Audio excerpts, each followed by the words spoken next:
It's the Dep Lewis Show. The Dep Lewis Show. It's the Dep Lewis Show. It's the Dep Lewis Show. The Dep Lewis Show. It's the Dep Lewis Show. It's the Dep Lewis Show. The Dep Lewis Show. It's the Dep Lewis Show. Welcome to the Dep Lewis Show, episode 175. This is your host, Dep Lewis, and today is Sunday, April 12th, 2026. A great day for a podcast about video games and more. So I hope you're doing great out there in the world, wherever and whenever you're listening to this. Thank you for being here. The first order of business is to ask you to follow Dep Lewis Show everywhere. Full episodes of Dep Lewis Show available anywhere you can find a podcast. So find the best place to subscribe and listen weekly. Places like Apple Podcasts, Spotify, Google, YouTube, Amazon Music, and more. YouTube is also a great place to watch me play some games live or check out the videos later.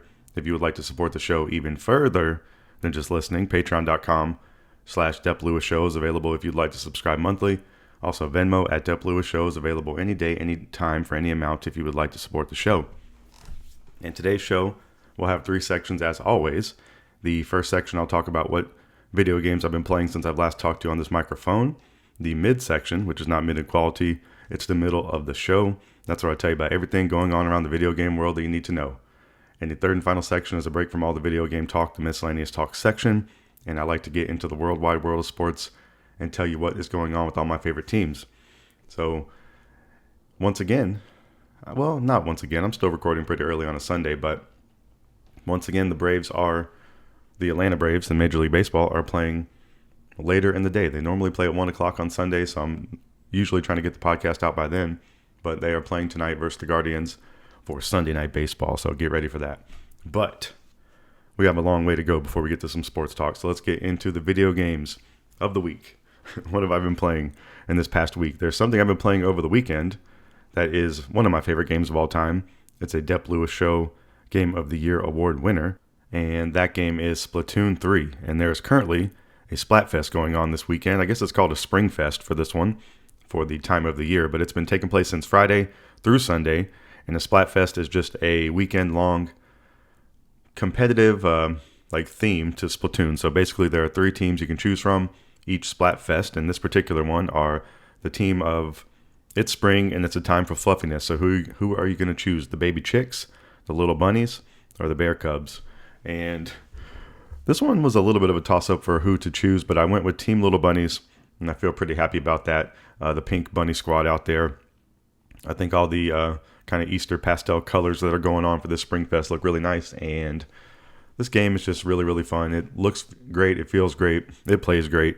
It does have some visual enhancements on the Switch 2, which is nice, but this game, the majority of my time playing this game has been on Switch 1, so I basically just keep up with it during the Splatfest. My skills were a little bit rusty out there on the Splatoon streets, but I still have some skill going on. I'm usually pretty good at inking the enemy base and then fighting off some guys is usually my best contribution to the team, and that's basically what I was doing yesterday. So pretty mid-tier, unimpressive stats for me, but overall I feel like I was helping the team in a small way, but I'm doing my best out here for the Little Bunny squad. I don't know if I'll have a chance to get any more games in today. The Splatfest does end later today if you're listening in real time, sometime in the afternoon. So it's possible I can get some more games in for Team Little Bunnies, but I will definitely keep you up to date next week with who is going to win. And then as always, I'll keep you up to date whenever there's another Splatfest going on, because that's one of my favorite weekends in video gaming throughout the year. So Splatoon 3, a wonderful video game. Go play the Splatfest right now. If you want to join the good fight, join Team Little Bunnies and go get some wins out there to win the entire Splatfest. So Splatoon 3 is what I've been playing this weekend, but earlier in the week and for the past few weeks, really, since the release of this game, I've been playing Pokemon LeafGreen on Nintendo Switch, and I've been making some pretty good progress this week. I can report that I am 6 badges down, so I have 2 more gyms to go, and then I guess the Elite 4. I have successfully captured 50 Pokemon, so now I'm now able to experience share, which in this game, it's an item that you can give to one other Pokemon. So you get some experience from your Pokemon battling, and then whatever Pokemon's carrying the item in your party will get a little bit of experience as well. I guess it's equal experience is what they are getting. So you really are sharing it. So very different than the more recent games where everyone on your team's leveling up all the time. But this is, a welcome addition this late in the game, really, for me. And it's going to help my team out. So since I've last talked to you, I completed the Silphco building, which I could be getting some of these names wrong, but I believe that one's in Saffron City. And ultimately, I think last week I was trying to get to Saffron City. I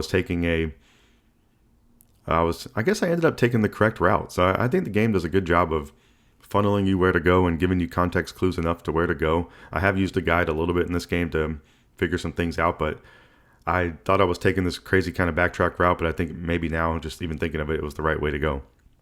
So I made it to Saffron City, and I beat up Team Rocket. I guess that was in the Silphco building, and had to take down my rival once again, and I got a Lapras in here. So I do have a Lapras in my party now. I traded out Gyarados for Lapras, so that's an update to my party that I'm rolling with. And I took down Giovanni, so I guess he was the leader in the Silphco building. And then I got the Master Ball from the President.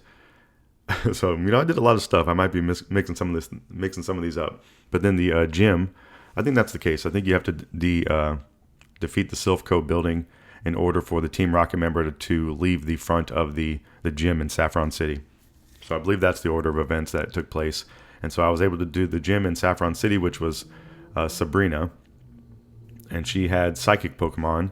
And I was able, this is one where you can go in, and if you know the route, you can get to Sabrina pretty quickly, and you don't even really have to fight any of the trainers in there. So this is the first one that I've kind of skirted by a little bit here from reading the guide and not fighting everybody in the entire gym like I've been doing before. But I'm pretty high leveled. I feel pretty comfortable with my team. So that's kind of the reason I did this. And I felt a little bit of regret after, but I'm getting over it as time goes on. So I took down Sabrina, and I'm trying to think if I had to use anything special, to take her down. But my main team now has been Venusaur still is my strongest Pokemon, I believe, like level 67. Flareon has just turned into my second strongest Pokemon, I think level 45. Nidoking is 44. Snorlax is like 30, 31 maybe. Raichu is maybe pushing 30. And then now I have Lapras in my party, who is benefiting from my experience share item and trying to get my Lapras a little bit leveled up. So after I defeated Sabrina in the Saffron City gym, I decided I wanted to be able to get on the cycling road. So I was like, what do I do there? So if you want to get on the cycling road, you can go get a bike voucher from Vermilion City. You had to listen to the guy in the Pokemon fan club house, and he gives you a voucher.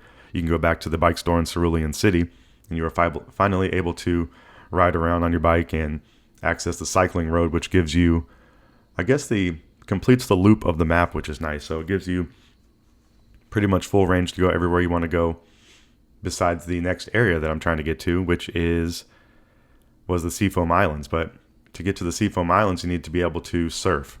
And surf is an HM03 that you get in the Safari Zone. So this was something that I messed around in the Safari Zone for a while, but then I did look up a guide on this of how to get to the area you need to go. Basically, once you enter the Safari Zone, you only have a certain amount of steps, and you need to make it to the farthest, I guess it's like to the farthest back, but maybe a little more to the bottom than just like straight top left. But there's a building back there that you get to, and they're like, congratulate you. They're like, hey, no one's ever made it back here in time, and they give you the HM that is surf. So I taught surf to Lapras, who was newly in my squad.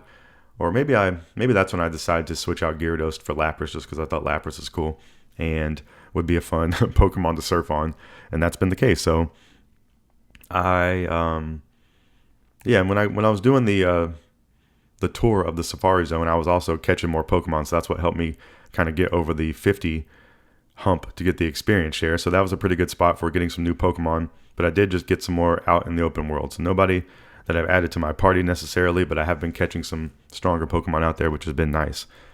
And so more recently in Pokemon LeafGreen, I've been making my way to Cinnabar Island, which you have to go through the Seafoam Islands to get there. And you have to swim through the water. The water can have random encounters with Pokemon, and then there are also trainers swimming in the water that can attack you as well. So I've taken out all those trainers on the way to the entrance to the Seafoam Islands, and then once you get into the Seafoam Islands, there's trainers in there, there's random events, there's plenty of ways to go.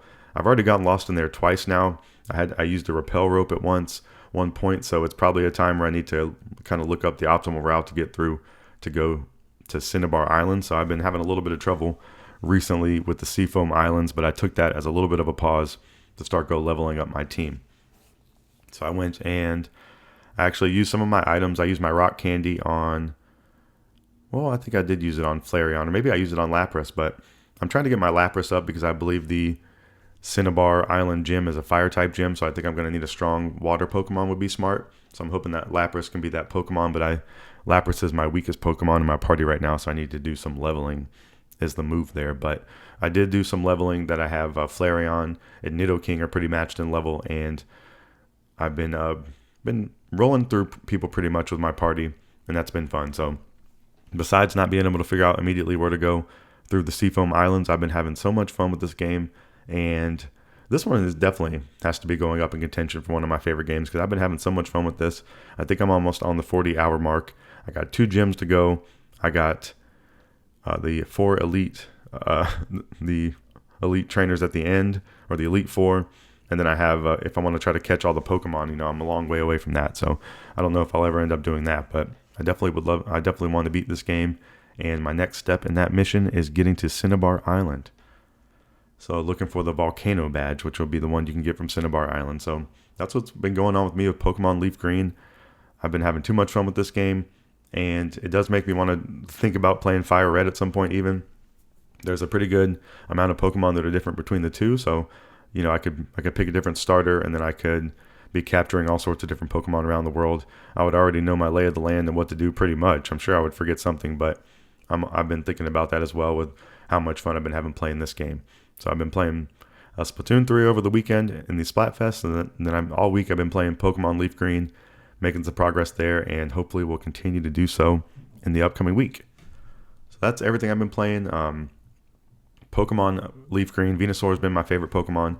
I think Flareon is going up there for the competition, so I'm going to keep you up to date with that as well, of who my strongest or favorite Pokemon in this game is, because you never know, that could influence my favorite Pokemon of all time here. So making big decisions and big changes over here, like who my favorite Pokemon is. All right, so that's everything I've been playing. This is the year of the front log on the Dep Lewis Show, so that's the overall theme of the year. I'm looking forward to the future. I'm not trying to make a backlog or make any list of games I want to complete. I'm just looking to the future, and then other than that, playing what I want to play. But on my front log this year, I do have a list, and the first one is Forza Horizon 6, which releases on May 19th for Xbox and PC, PS5 later in the year. I'm actually going to talk about that a little more in the midsection. Mina the Hollower comes out spring 2026. They are slowly running out of time there on that spring window. Marvel Token Fighting Souls, August 6th. Metal Gear Solid Master Collection Volume 2, August 27th. That's where you're going to be able to play Metal Gear Solid 4 outside of the PS3, so that's pretty monumental. Marvel's Wolverine on September 15th by Insomniac, which is probably my favorite developer. And then Grand Theft Auto 6, November 19th, which I am predicting is not going to make that date and is going to get pushed. But that is just really speculation, rumor, guess on my part, so don't take that with any seriousness. But that is the front log that I'm working with this year, and looking forward to Forza Horizon 6 the most. That's my most anticipated game for the rest of the year. So that's everything going on with me in my video game world. That's everything I've been playing, and that's an update on the theme of the year. So that is going to wrap up this first section of the show, and we're going to come back for the midsection after this music.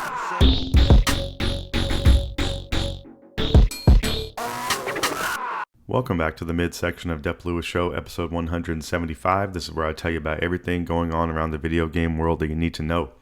And the first one is back to the rumor mill, but this one seems like it has some legs to it. And the rumor here is that there's going to be a Sony State of Play in the upcoming week, taking place on April 16th. So the rumor here is it's going to focus on AAA third-party titles is one of the possibilities, but hopefully I'll be able to report some cool information and announcements from the Sony State of Play that's rumored to take place next week, so look out for that. So that's the first little tidbit that I wanted to tell you about. The next one is something I alluded to in the first section, and Forza Horizon 6, my most anticipated game, has got a prologue gameplay trailer shown. So if you want to see the entrance to the game, you are able to go watch that right now.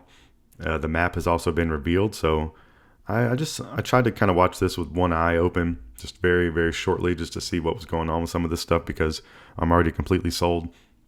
But the prologue gameplay will actually show I believe the entrance to the game. So every every beginning of the game has like a set piece that you start with a certain car, and it's really, really cool. And I think this prologue gameplay trailer shows you most of it. So if you don't want to spoil that, don't watch it. But if you haven't really played a Forza game before and just kind of want to see what it's about, it's a really cool video to see what this game is doing. But there's some hands-on previews out there going on. They're saying there's drastic seasonal changes in Forza Horizon 6. They're saying Tokyo City is 5 times larger than any previous urban area in the series. Roughly 550 cars at launch. The map is around 25% larger than Forza Horizon 5, and there's 10 distinct biomes. So Forza Horizon 6 is releasing on May 19th for Xbox Series and PC. Developer Playground Games, published by Xbox Game Studios. Discover the breathtaking landscape of Japan and over 550 real-world cars and become a racing legend in Forza Horizon's biggest open-world driving adventure yet. So I can't wait to play this. I'm going to have to wait a little bit later in the year for the PlayStation 5 release of this.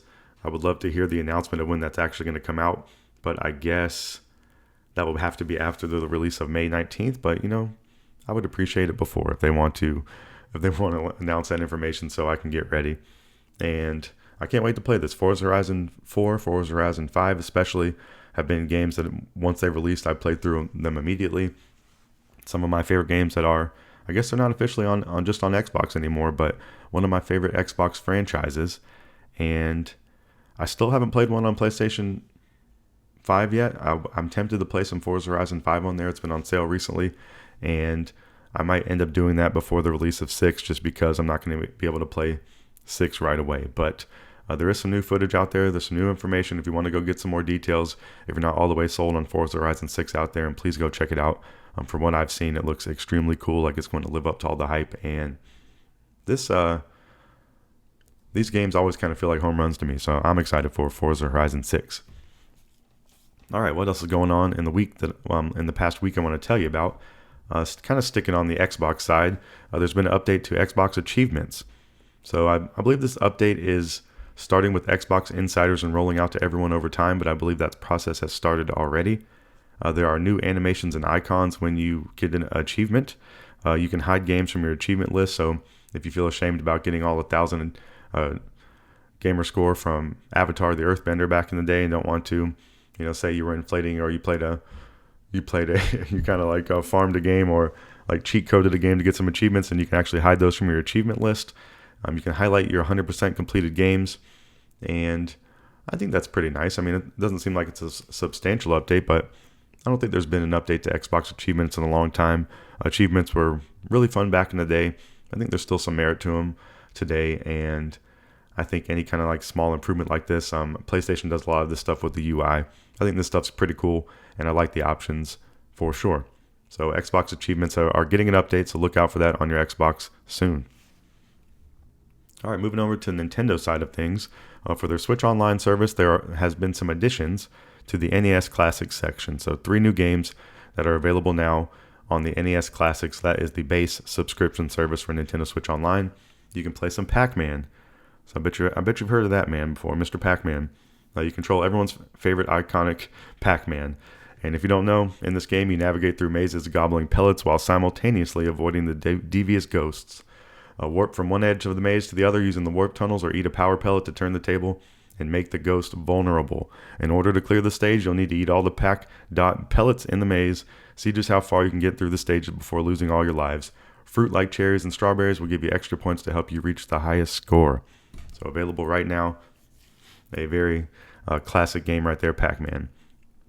All right, the other 2 games I'm not really familiar with, but these are new additions to the NES Classics on Switch Online, and the next one is Mendel Place. So in this game, you flip panels to defeat enemies and rescue candy. This action game was released for the NES console in 1990 and features the protagonist Bon Bon, whose best friend Candy has been trapped inside her own dream. To save Candy, he'll need to outsmart and overpower all of Candy's evil dolls. The toys that block his path can be defeated by flipping panels in the floors, pushing them into walls. Some panels also have special effects that can be used to clear stages even more quickly.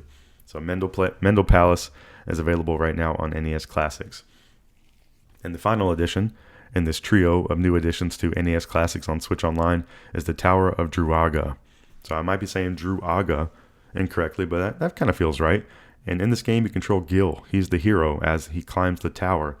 Starting from the first floor, pick up the key inside each maze and go through a lot of mazes, I guess, in this, or 2 out of 3 mazes going on with this 3-pack, and go through the door to advance to the next floor.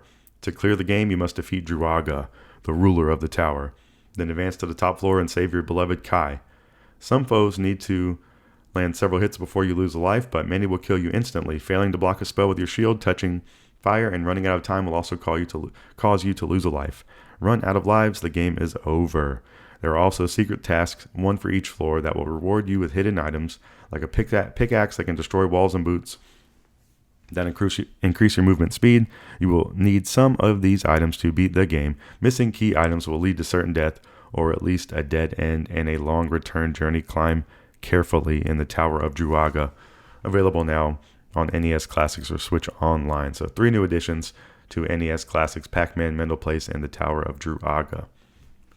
All right, another game that's available now that I've been mentioning in the past few weeks, but I just want to make sure you're aware this one's officially available now. And I've seen and heard a little feedback on it, so I wanted to bring that up. And that game is Pokemon Champions. Now, this game is available right now for Nintendo Switch. It is free to play. I think there's just a Switch 1 version, but there are some Switch 2 visual enhancements. Battle your way with your Pokemon. So in Pokemon Champions, you can challenge other players to Pokemon battles in one of the games that will be used for the Pokemon World Championships in 2026. Make use of Pokemon types, abilities, moves, and mechanics from previous games in the series, including Mega Evolution, as you develop rich and varied strategies on the road to victory. So I think there was kind of some reports online about this not living up to the hype or not looking so good. But I did talk to a Pokemon fan, which I'm one of those, but I talked to a Pokemon fan at the video game store, and he was saying that this, was living up to the hype, and he's a competitive Pokemon player. And he was saying this was doing everything he wanted it to do pretty much. The matchmaking was good. He was having fun with the strategies and the battles. He was able to bring his Pokemon in. He was trying to figure out what his best moves for the meta are going to be. And it kind of sounds like exactly what you would want. So I think this game's definitely going to keep growing over time. I don't know if it's been the initial success that they hoped it would be. But I also really don't know anyone who's been playing this or trying this or into competitive Pokemon battling. So this is something I maybe should think about playing myself. I was bringing up to the to the friend of the show, I guess, the guy at the store. He was saying that I can't bring my Pokemon from LeafGreen into the game yet, but at some point they're going to add the ability for you to do so. I think you have to move them to Pokemon Home, and then I can bring my Pokemon into the game. So, doing some of that Pokemon switching could be kind of fun. Pokemon LeafGreen is definitely the Pokemon game I've played the most of at this point. So I am getting a little bit further into my Pokemon knowledge of how things work, and I might be taking advantage of one of those like transfer things in the Pokemon Home at some point. So Pokemon Champions available now. I don't know if like the internet's ablaze with the how amazing this game is yet, or how like much people are liking it, but I think it is going to grow over time, and I think people are enjoying it. So Pokemon Champions out now. All right. A game that I think I need to add to my front log list for this year, because I do think I want to purchase this.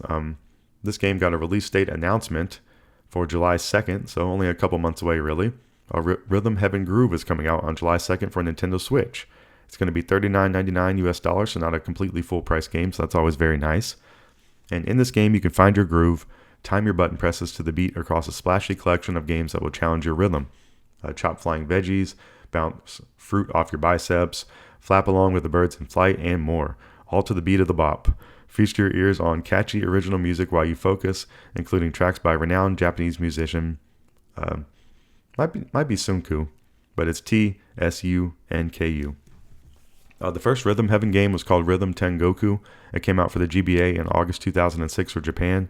This was followed by the first international entry, which was Rhythm Heaven for the Nintendo DS, which I know is a huge favorite and was a big hit on the DS, and this is often known as Rhythm Tengoku Gold in Japan. So this has been something I've always wanted to try. I've liked some rhythm games back in the day. I think it's a genre I can end up liking more and more as time goes on, and this will be seemingly will be a perfect entry for people like myself who have never really played and would like to kind of know a little bit about the mystique of the old games. And I think that DS game is actually pretty expensive. It's one of those that I've probably thought about getting on the DS, but maybe a little bit deterred by the price. So seeing this comes out for $39.99 US, that seems pretty reasonable for a full price Nintendo game. And hopefully this one will be taking some, creative chances. And I think that's kind of what Rhythm Heaven does. I kind of put it in like the Katamari category with like the creativity in the game, and the mixture between what you're seeing on screen and the music and the sounds and everything is just like really top tier. And that's just kind of my take from not having played Rhythm Heaven, but I think that is some of the charm in there, and I think it's a really good blend of the things that it's doing. So Rhythm Heaven Groove is coming out for Nintendo Switch on July 2nd. And then some more news for this week. The next one is an update to Cyberpunk 2077, which is a PS5 Pro exclusive update, and that's available right now at no extra cost. But CD Projekt Red, the developer, said, "We wanted to make the most of the PS5 Pro's cutting-edge technology by bringing 4K visuals, powered-up performance, advanced ray tracing, and more to the Cyberpunk 2077 experience. The goal was to bring the very best out of both the hardware and our game to make Night City shine as brightly as possible." So I think this is a pretty cool update for the PlayStation 5 Pro owners. I think it's pretty cool how much work CD Projekt Red has been putting into Cyberpunk 2077 since the botched release of this game. But I think they have fully, come around on this game and made everything right as it could be. They've done all the updates. They've done all the upgrades. They've done all the DLC. They've put it in on the Nintendo Switch 2 in a great fashion. Now they're bumping up the visuals on the PS5 Pro. I think these are all very good things that are going to, have people keep playing Cyberpunk 2077 into the future. And I think it's a good example of, really a really poor release and, overcoming that over time. And they stuck with it, and, congrats to them really out there on the Cyberpunk 2077 team. So if you don't know anything about this game, it's a full price game, $59.99 US. I guess that seems a little bit inexpensive now compared to some of these prices of games. Developed and published by CD Projekt Red. Cyberpunk is a open world action adventure RPG set in the dark future of Night City, a dangerous megalopolis obsessed with power, glamour, and ceaseless body modification. So this is something I was playing a little bit on the Switch too. A little bit more impressed with just how it runs than maybe wanting to play the game. I don't know. I don't know what it is that hasn't hooked me yet on Cyberpunk. I tried it back when it was originally released. I tried it again recently on the Switch too. I was liking a lot about it, but bounced off just like I do with a lot of games. So I don't know if it's particular to Cyberpunk, but certainly impressive on the Switch 2, and it has to be, even more impressive looking on the PS5 Pro with the new update. All right, just a couple more things to tell you this week. The next one is just a game that's coming out at the end of the month, and I want to put on your radar. I know a lot of people will be looking forward to this one. They might not be aware that it's actually coming out so soon, and that game is Saros. This one's releasing on April 30th for PlayStation 5 only. It's going to be $69.99 US. It's a haunting, dark sci-fi adventure and the next evolution in third-person combat from the creators of Returnal. So Housemarque is the developer here, and they have decades of experience crafting adrenaline-fueled, arcade-inspired mechanics. So I think the gameplay and the atmosphere are the two things here that they are really touting for all these Housemarque games. And if you liked Returnal, which I know a lot of people did, I think they're going to be extremely excited to play Saros on April 30th. So the back-of-the-box talk on this game is beneath the shadow of the ominous eclipse.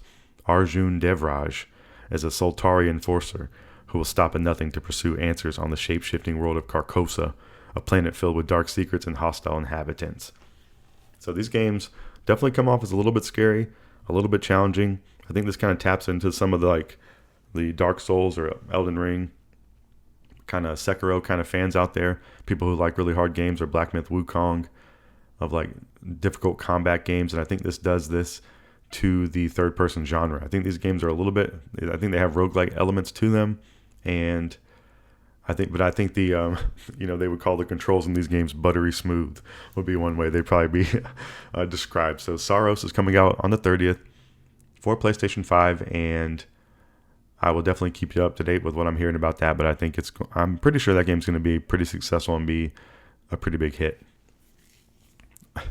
All right. So what else do I want to tell you about? One final thing to tell you about this week is Castlevania Belmont's Curse. There has been a gameplay and commentary trailer released. I didn't watch this yet, but this is a game that I'm very interested in. I think it looks extremely cool. Whenever it was announced last year, I think it was one of the highlights of the show, and they did an extremely great job presenting this game to the public. And this is from Konami. So Castlevania Belmont's Curse, a new trailer out. It's highlighting a blend of action and exploration while further exploring the game setting, which is $14.99 Paris. So first they had the announcement trailer, which was last year, and now they're showing off the gameplay and some commentary.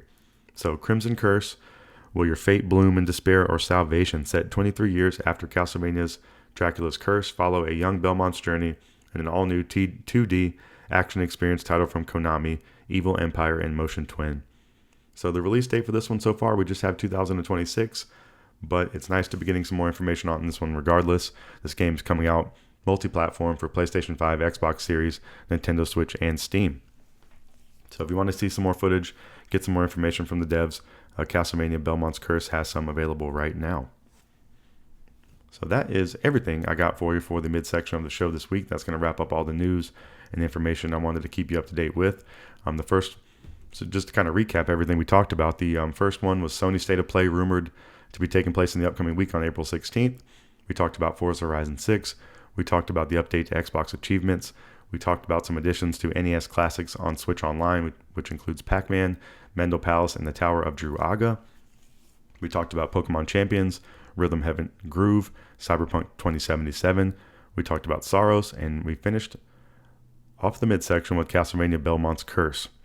So that is everything I got for you for the video game talk this week, but there's still one final section of the show to go. The final section is usually pretty short and sweet. I can talk about anything I want to outside the video game world, and I like to get into the worldwide world of sports and tell you what's going on with all my favorite teams. And even if you don't like sports, I think there's some reason to stick around. It's just kind of a quick recap of what's going on. You can live through the highs and the lows, and a lot of lows sometimes with my teams, but right now it's a pretty great time to be myself as a sports fan because there's a lot going on, and I would like to tell you about it in the final section after this music.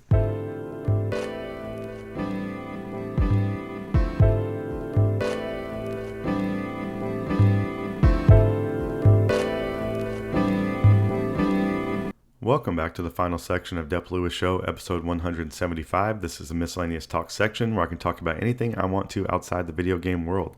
So I'd like to get into the worldwide world of sports as I always do and tell you what's going on with all my favorite teams. And starting off with the NFL, my favorite team is the Carolina Panthers. Nothing to report with them besides say go Panthers. And we're looking forward to the NFL draft on April 23rd through the 25th. But other than that, it's just been the offseason for them. And I guess no news is pretty much good news in the offseason. So just want to make us aware that the draft is coming up in a couple weeks for the NFL. And then moving on to the NBA, we're wrapping up the regular season, which is pretty crazy. And there is one final game today for each of my favorite teams. I'm a halfway fan of the Charlotte Hornets since I'm a North Carolina resident in recent years.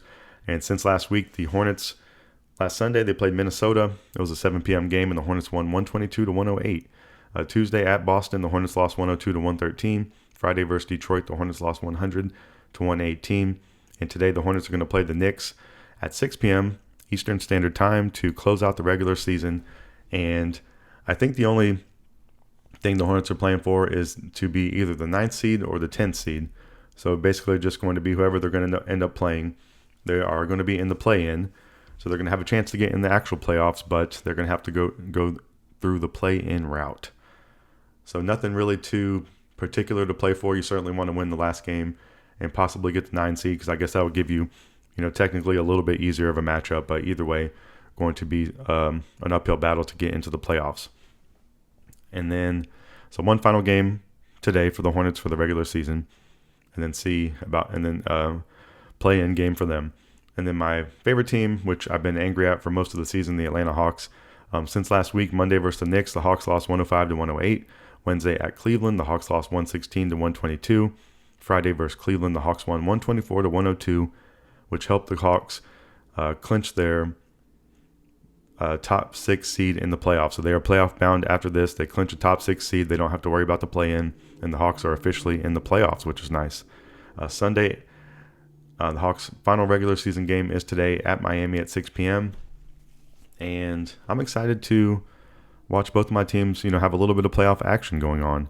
I don't really anticipate either one of them getting too far, but I would like to see what's going to go on. I think they have some good players on their team, and it'll be nice to watch the Hawks play some meaningful basketball after not watching them for a while since I've been sad about the Trae Young trade. But congratulations to them on getting the top 6 seed and, almost ready to get into the playoffs on the NBA side of things. All right, so that's going to wrap up later today. And then for my favorite team in the universe and my favorite sport, Major League Baseball and the Atlanta Braves, since last Sunday, the Braves played at Arizona. It was an afternoon game at 4 o'clock. The Braves lost in 10 innings, 5-6. Monday at the Angels, the Braves lost 2-6. Tuesday at the Angels, the Braves won 7-2. I believe this was the game where Ronaldo Lopez and Jorge Soler got into a fight, and Lopez got suspended 5 games, and there was a big brawl on the field, and Walt Weiss tackled Soler, and just a really, really crazy kind of thing that was going wild on the internet, and a lot of sports shows and everything talking about the Braves for this crazy fight that was going on. But luckily no one got hurt. Ronaldo was swinging punches with a baseball in his hand, which is very dangerous, and just dangerous when these athletes are out there fighting in general. But Walt Weiss coming through with a form tackle, really impressive to watch the Braves skipper out there doing his thing. So Wednesday at the Angels, it was a 4 p.m. game. The Braves won 8-2 to close out that series. Thursday, the Braves had an off day. That was the first one in a while. Friday versus Cleveland, the Braves won 11-5.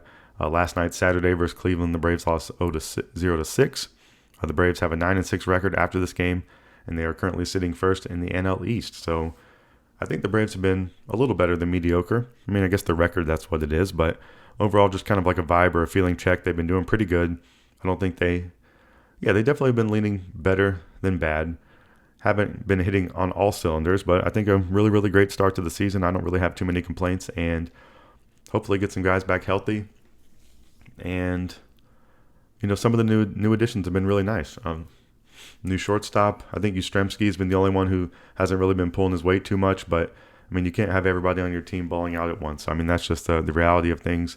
And, you got Dom out there with his bat that's been hot, and Drake Baldwin still being an elite player and one of the better players on the entire team, which is, statistically, he is the best player on the team. And just really, really fun to watch the Braves right now, and I'm just thankful the season's going on. So the Braves are going to play later today at 7 p.m., so normally just about an hour away from when I'm recording this, but we know way away today. So the Braves are going to play later today at 7 p.m. Next week, they're going to play Miami for 3 games. They're going to be off on Thursday again. Then they're going to close out the week with at Philly. So a full week of NL East opponents. That's always really fun to watch, and it's always really fun to watch regardless. So I've been having fun watching Jose Ramirez on the Guardians. He's one of my favorite players in the league. That's not a Brave. And I don't have as much disdain for the Marlins. I don't really have too much disdain for them, but I have a healthy amount for the Phillies, and I'll be glad to watch and hopefully be able to have some joy in my heart when the Braves beat the Phillies later in the week. So that's everything going on with the Braves, and that's everything going on with all my teams in the past week. So we talked about the Panthers, we talked about the Hornets, we talked about the Hawks, and we talked about the Braves. So for today, I got 3 of my teams playing today, which is pretty crazy. So go Hornets, go Hawks, and go Braves today. Maybe 3 wins would be nice. Yeah, I'd like to have 3 wins. Who wants anything less than that? So, go all my teams. So that's all I really have to say for this final section of the show. So that's going to wrap up the final section, and that's going to wrap up the entire show. So I'd like to reiterate some promotional talk from the beginning. Please follow Dep Lewis Show everywhere. Full episodes of Dep Lewis Show available anywhere you can find a podcast. So find the best place to subscribe and listen weekly. Places like Apple Podcasts, Spotify, Google, YouTube, Amazon Music, and more. YouTube is also a great place to watch me play some games live or check out the videos later. If you would like to support the show even further than just listening, patreon.com/Dep Lewis Show is available if you like to subscribe monthly. Also, Venmo at Dep Lewis Show is available any day, anytime, for any amount if you would like to support this show. So I thank you so much for listening. I would like to also thank you. This has already been, the start of April. It's only been 12 days, but this has been the second best month of downloads for the Dep Lewis Show in the history of the podcast. So I just really, really appreciate you. And a lot of these downloads are coming from old episodes. So it's just really, really wild to see. And it just makes me happy, I guess, to see. It's really nice. So I hope you continue to listen. I hope you get some enjoyment out of the show. I hope you get some information. And I just want to say I really, really appreciate it. And just wanted to make sure I pointed that out. So just thank you so much for listening. I hope you have a wonderful week out there in the world. If things are going your way, I hope that continues. If things are not going your way, I hope that changes. And what else do I have to say? I'm going to be playing some more Pokemon Leaf Green in the upcoming week, that's for sure. So expect to hear some of that. Looks like if we have a state of play in the upcoming week, we should have some extra good video game news for the upcoming week. We still have releases on releases coming out. And, I just wish you the best out there in the world. And thank you as always. And I will talk to you next time. Goodbye.